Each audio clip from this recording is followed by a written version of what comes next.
Hello and welcome to today's Hindu newspaper analysis of the daily edition from the editorial section. Okay, from the prominent articles which are most important for your examinations point of view as well as your understandings point of view. Even you are students for the civil services examinations or not. Okay, even you are students for the small examinations like Monday examinations. It is very helpful for your examinations point of view. Let's get started. What is the context of this article? A misfiring and its trial of poor strategic stability. India's missile incident has underlined the sorry state of bilateral mechanism. It has with Pakistan's for crisis management. The accidental firing of an Indian missile into Pakistan on March 9 calls for serious introspection by the two nuclear armed adversaries about the perils of living under the shadow of nuclear weapons. The unfortunate incident also casts a shadow on the standard of the storage, maintenance of handling and even the engineering of high technology weapon system in India. But more pertinently, the incident highlights the sorry state of bilateral mechanism for crisis management between the two nuclear adversaries where there is a missile, flight time of barely a few minutes. Mature response. What is mature response from Pakistan side? The Pakistani response to the accidental firing of the missile was a balanced one, especially when handled by the Pakistan Army on the March 11. While New Delhi maintained a silence over the issue until it was brought up on March 11. The Indian response was also far from denial. Pakistan did not allege that it was done intentionally by India. बिल्कुल ठीक है. And the Indian side owned up the mistake and ordered an inquiry. समझ गए गलती हुई है जिसकी हम जांच कर रहे हैं. In that sense, then Indian and Pakistani responses to the missile,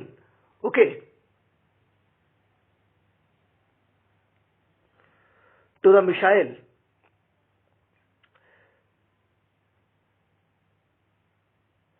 The two sides do not have high commissioners on other. There is no structured bilateral dialogue, and most importantly, the two sides have not held expert level talks on nuclear confidence building measures or expert level talks on conventional confidence building. Measures for several years ago. The missile incident had all the making of crisis that could have escalated quickly, but fortunately, good sense prevailed on both sides. Perhaps India was also very lucky. संभवतः भारत एक बहुत भाग्यशाली है. There are a number of imponderables that could steer the incident in different directions. What if this had happened during the trouble between the two sides, such as Balakot strike of 2019?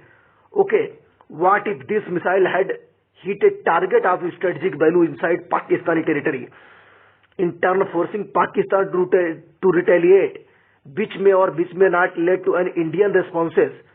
What if such a Pakistani response had come when the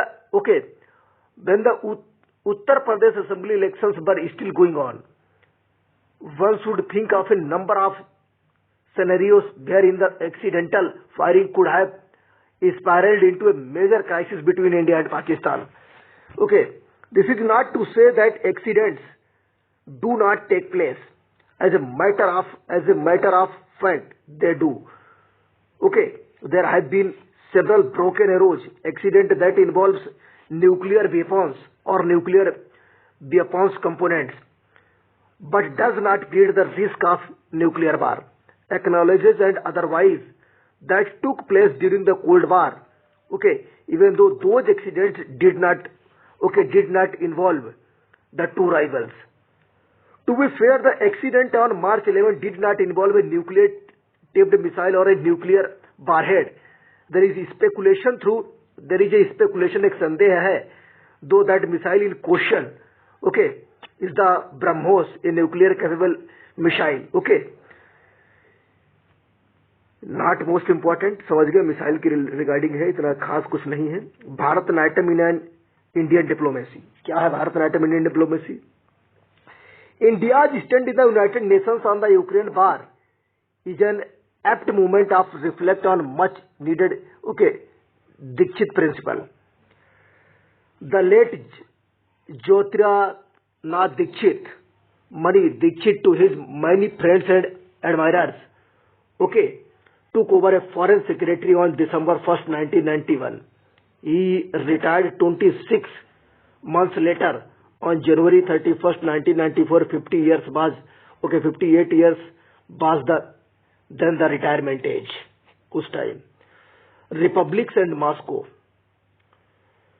Those who were time of change on December 25, 1991, Soviet Union's General Secretary Mikhail Gorbachev resigned.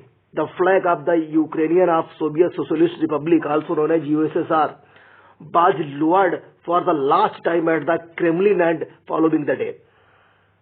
The USSR was formally dissolved. In its place, 15 republics emerged. India accepted the challenge and set about opening new embassies to build new relationships with these countries in Central Asia. The South Caucasus and Central Europe, while maintaining its traditional ties with Moscow. In January 1992, India and Israel established full diplomatic relations. It is important to us. In January 1992, India and Israel established full diplomatic relations. Announcing the opening of embassies and exchanging ambassadors for the first time. Opening the door to a relationship that has blossomed into one of the India's most significant strategic partnership in the last 3 decades. Path to the nuclear deal.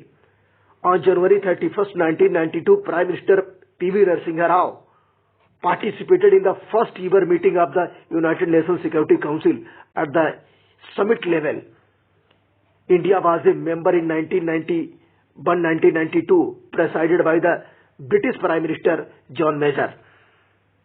On the sidelines, Mr. Rao, P.V. Narasimha Rao, had a bilateral meeting with the United States President George H.W. Bush, where the two leaders decided that in the changing world, India and the US needed to have frank exchanges on issues that has divided them during the Cold War era.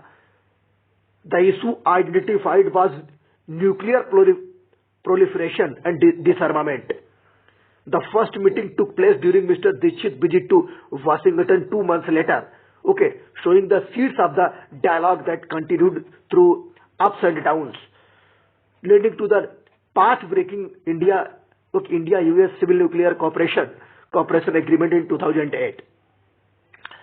At the Association of Southeast Asian Nations, also known as ASEAN, this is the grouping of the 10 Southeast Asian Nations, summit on January 27, 1992, Prime Minister P.V. Narasimha Rao, Look East policy began to take shape as India and ASEAN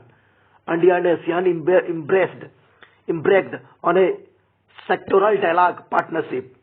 By the end of 1995, this had matured into a full dialogue partnership, and in 1996, India joined the Security Dialogue Platform. The ASEAN Regional Forum since 2002, the relationship has strengthened further with the annual India ASEAN Summit on China and Taiwan. Most important article है समझ लो geopolitics point of view से. Following intense negotiations, बढ़ते समझौते during the Mr. Rao visit to China in September 1993, the two sides initiated the first of many confidence-building measures. Notably the agreement on the maintenance of peace and tranquility along the line of actual control in the India-China border areas. It laid the foundation of the relationship for 2 decades, लगभग 2 दशक तक. Simultaneously, India and Taiwan, negotiated to open economic and cultural centers. Taiwan opened its office first in Mumbai. Taiwan opened its office first in Mumbai in 1992 before shifting to Delhi, while India established the India-Taipei Association Office in 1995. The stances example above give an idea of how India was responding to the changes taking place around us and in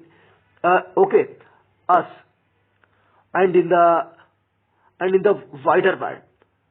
As a junior colleague who had the privileges of working closely with the Mr. Dixit during these years, I often heard him engage patiently with the foreign diplomats and respond to questions from inquisitive journalists seeking to make sense of the about turn in Indian foreign policy. Relaxing as he puffed on his pipe in a private aside to his friends, he would tell us, in Indian diplomacy, sometimes you need to do a bit of Bharatanatyam. The point was simple. You may appear in different form to others, but after you have first secured your interests. Junior board dynamics. In recent weeks, the debates and discussions in the Indian media and TV take shows about India's stand on Ukraine conflict and its vote in the UN Security Council and General Assembly are an appropriate moment to reflect on the Dixit principles. Evidently, the Indian government has chosen to abstain based on an assessment of its core interests. However, there is a cardinal principles associated with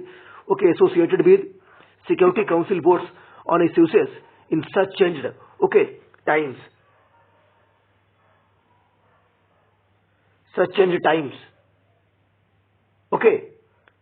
A for or against vote is intended to convey blunt message of support or opposition. It is a black or white choices, and once exercised, the messaging is clear. On the other hand, abstention takes us into a gray zone because it is the middle path.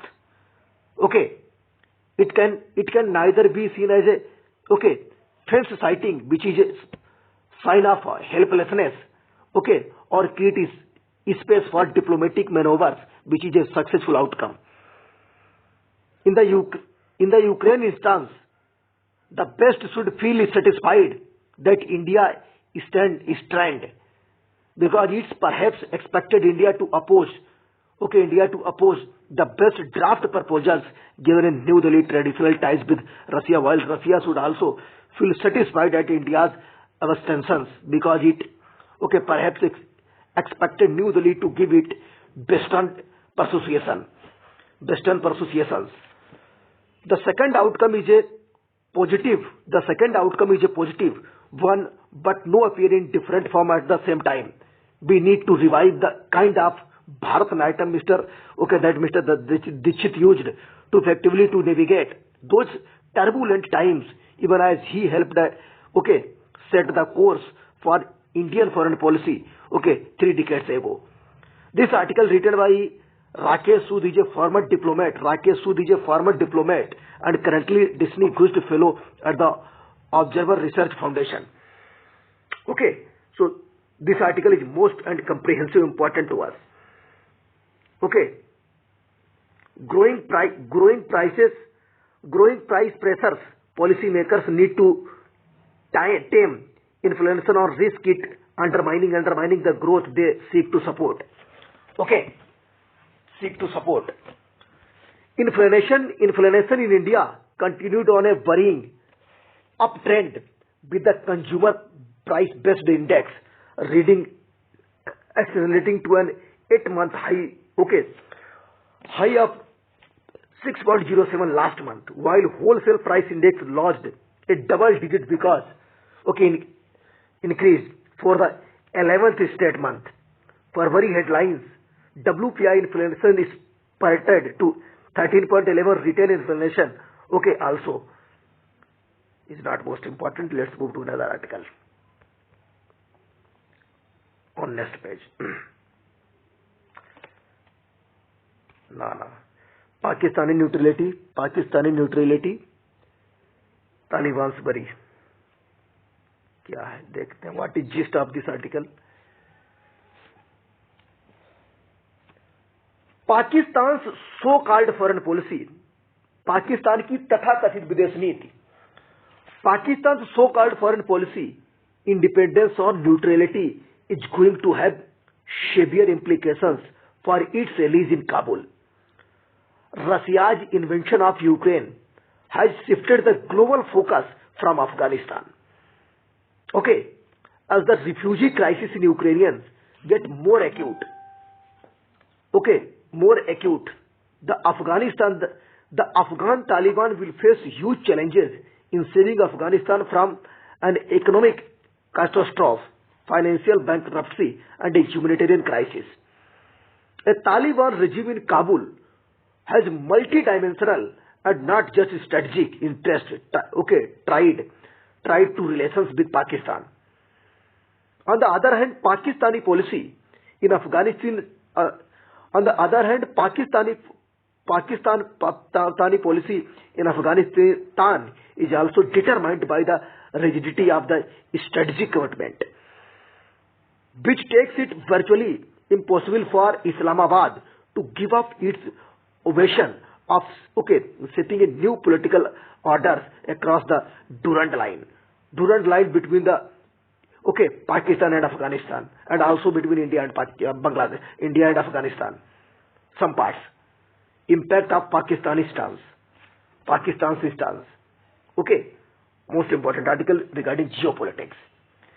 The Afghan Taliban are now going to be affected by the Pakistani Prime Minister diplomatic maneuvers in the Ukrainian minefield. First, this will dampen the Taliban's chances of getting immediate international recognition, as Pakistan's turn towards Russia seems to have further deepened the distrust between Washington and Islamabad.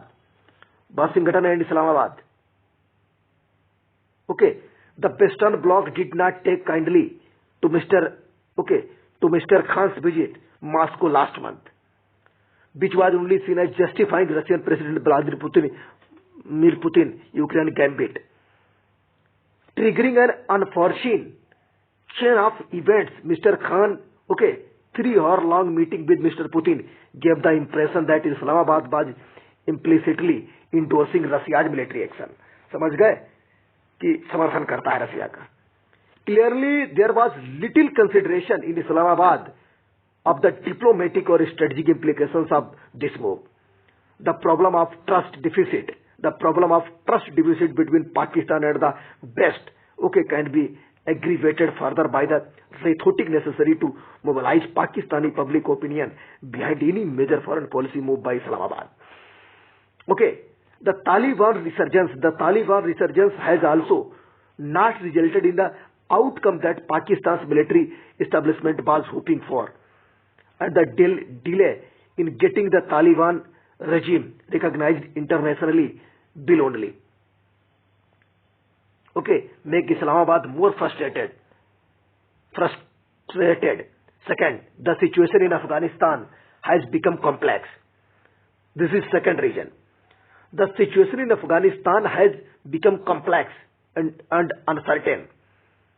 Afghan people desperately require food. Medical supplies, and cash. In late February, Joe Biden administration had decided to ease the pain of the sanctions that had led to the collapse of the Afghan economy. But these measures have not reversed the impact of the US prior action of the seizure of halt the frozen of $7 billion in Afghan assets. Now Pakistan's role in the Russia-Ukraine conflict is going to take a toll on Afghanistan and its refugees. It is clear that Russia's actions in Ukraine have left Islamabad in a difficult position. Okay, on that it may not have anticipated, as the Imran Khan-led hybrid regime has indicated a subtle shift in Pakistan's diplomatic position towards Russia. Islamabad's conversation with Europe, okay, conversation with Europe on his issue of Taliban's rehabilitation in the international system will become harder. With more than 2 million Ukrainian refugees, okay, fleeing the conflict zone and taking shelter in, okay, various countries in the, okay, European Union. Afghan refugees living in Pakistan are likely to receive little from the Western countries. There is already donor fatigue with regard to the Afghan refugees in Pakistan. Islamabad has its own set of economic problems, many of them self-inflicted, as Pakistan continues to remain in the grey list of the Financial Action Task Force. The Paris-based global money laundering, the terrorist financing watchdog, it has become difficult for the political leadership to keep the economy, okay, stable and fend off the negative implications of an unrecognized Taliban regime in its neighborhood. The Taliban unexpected victory in Pakistan has compounded the threat of domestic terrorism in Pakistan and the state's incapacity in preventing terror attacks. The ISI Khorasan recently claimed responsibility for the suicide terror attacks in Shia Mosque in Peshawar, the capital of Khyber Pakhtunkhwa province bordering Afghanistan, which killed more than 60 people in Pakistan. Pakistan hosts around 1.5 million Afghan refugees, since the Taliban took over in August 2021. Approximately 3 lakh Afghans have fled to Pakistan as the loss of crucial foreign aid, a severe drought, and a currently crisis have led Afghanistan economy in ruins. The Taliban regime is not in a position. To take the refugees back from Pakistan. Okay, there are no takers for Islamabad. Spurious claim that it has thus, far maintained neutrality, having neither condemned Russia's military offensive nor having supported the Western Alliance's position on Ukraine. Given Pakistan's growing, dilemmas, pragmatic voices in the Taliban regime may even demand more autonomy from Pakistan Inter-Services Intelligence, also known as ISI, in dealing with outside world. The ISI is rightly perceived to be the real force behind the Taliban military victory over the Western-backed regime. In September last year, Pakistan's then intelligence chief Faiz Hamid visited Kabul to influence the Afghan Taliban final decision regarding the interim cabinet that favored pro-Pakistani figures while preventing Mullah Abdul Ghani Bandar from heading the government. Therefore, any move by the Taliban to act independently of the ISI will reduce Islamabad overall influence on the foreign policy direction of Afghanistan. The Taliban acting Interior Minister Sirajuddin Haqqani, designated as a terrorist by the US, recently made a rare public appearance and asked the international community not to view his government as a threat. Emphasizing the need for foreign aid to revive the country, Haqqani said that the Taliban are committed to the Doha Agreement signed with the US. After all, Taliban are not oblivious to fact that neither Russia nor China is capable of pumping in the resources required for rebuilding Afghanistan. As Pakistan is gradually drifting towards a new strategic alignment with Russia and China. Okay, then tangible gains for the Taliban-led Afghanistan are still uncertain, but the Taliban are also aware of the structural constraints on any autonomous foreign policy stance. If Islamabad halts its international campaign in support of Afghan Taliban, Kabul would lose its main foreign backer. Consequences for Afghans. अफगानों के लिए क्या consequences है, परिणाम है? The changing geopolitical scenario and the increasing alignment between the Islamabad and Moscow cast a shadow over the Taliban ability, to create a more effective Afghan state. The recognition of the Taliban regime is as much about values and principles as it is about geopolitics. Therefore, expectations of an early recognition should now be scaled back, and future diplomatic moves uncertain with more care. With the Ukrainian conflict getting worse in Europe, there are also dangers that Afghanistan might be forgotten soon in Western capitals. If Afghanistan become a lower priority for Europe, its consequences will be severe for Afghans while also eroding Pakistan's position in Afghan affairs.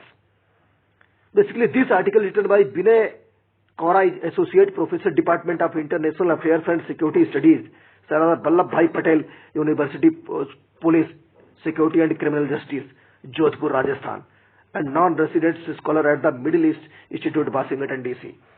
समझ गए? And next article. The eclipse of sovereign equality. What is this? What is gist of this article overall? The Ukraine crisis is most important nowadays, hot topic for the current affairs topic. Okay. Ukrainian crisis has exposed the weaknesses of international law in general and the hollowness of the principle of sovereign equality in particular. Whether the international law is a true law is moot question. British jurist Sir Thomas Erskine Holland famously said international law is at a vanishing point of jurisprudence. It is a twilight zone where aspects of law and morality are inseparable. The legal theorist John Austin defined law as command of the sovereign backed by sections. If we apply this principle, there is no authority over and above states in the sovereign state system. An international law is not a law in the strict sense of term. States are presumed to be sovereign and equal. Still, international law has been accorded with the status of a branch of law. Traditionally, international law consisted of rules and principles governing the relations and dealing of nations with each other. Recently, the scope of international law has been redefined to include relations between states and individuals and relations between international organizations. Despite its semi-legal nature, international law has some basic tenets that may be called grand norm. The sovereign equality of a nation is one of the such grand norm. Sovereign equality is judicial in nature. That is, all states are equal under international law in spite of inequalities between them in such areas such as military power, geographical and population size, levels of industrialization and economic development. Sovereign equality, along with collective security, is a fundamental principle of the UN. The UN Charter states that the primary objective of the UN is to save succeeding generations from the scourge of war. The principle of sovereign equality and collective security are the sources of non-aggression and peaceful settlement of disputes among the nations. But the Ukraine crisis has subjugated this hope. an act of aggression. ये इसी में हो जाएगा. अब let's move to last articles.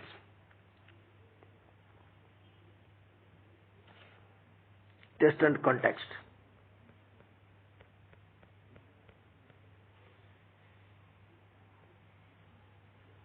इनके gist देखेंगे, बस आगे बढ़ेंगे.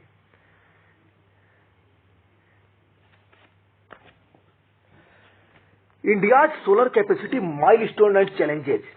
How far has India progressed on its goal to achieve 500 gigawatt of renewable energy by 2030? What are some of the obstacles, okay, that the domestic solar industry faces? What is the story so far? Most important topic for the energy security papers.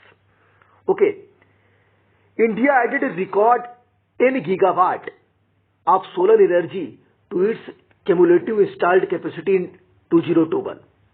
This has been the highest 12-month capacity addition, okay, recording nearly a 200 year-on-year growth. India has now surpassed 50 gigawatt of cumulative installed solar capacity as on 28 February 2022. Okay, this is a milestone in India's journey towards generating 500 gigawatt from renewable energy by 2030, of which 300 gigawatt is expected to come from solar power. India's capacity additions rank the country fifth in solar power deployment, contributing nearly 6.5%, okay, to the global cumulative capacity of 709.68 gigawatt. Okay, ये इसका gist था. बाकी data. An accidental missile launch Pakistan को launch की गई है, पता है. Okay, apple sap store meets in remises in the east. South Korea has passed a law which will effectively restrain tech giants from forcing developers to use their payment system. What is this gist? Apple Apps Store was launched in 2008. It allowed developers to write applications exclusively for iPhones. The digital marketplace went on to become an important line of business for the smartphone maker, as it collects a third of the cash that developers make as commission. Some developers like Epic Games were unhappy with this model and fought back by introducing payment system different from that of Apple's or Google in their products. In a first, South Korea has now amended its Telecommunication Business Act by introducing a law that bars the act of forcing a specific payment method to a provider of mobile content by unfairly utilizing the app market operations status. Okay, what is story so far? Story हो गई. Keeping the wallet garden intact, Samsung win. So this concludes for today's Hindu newspaper analysis. Thanks for watching.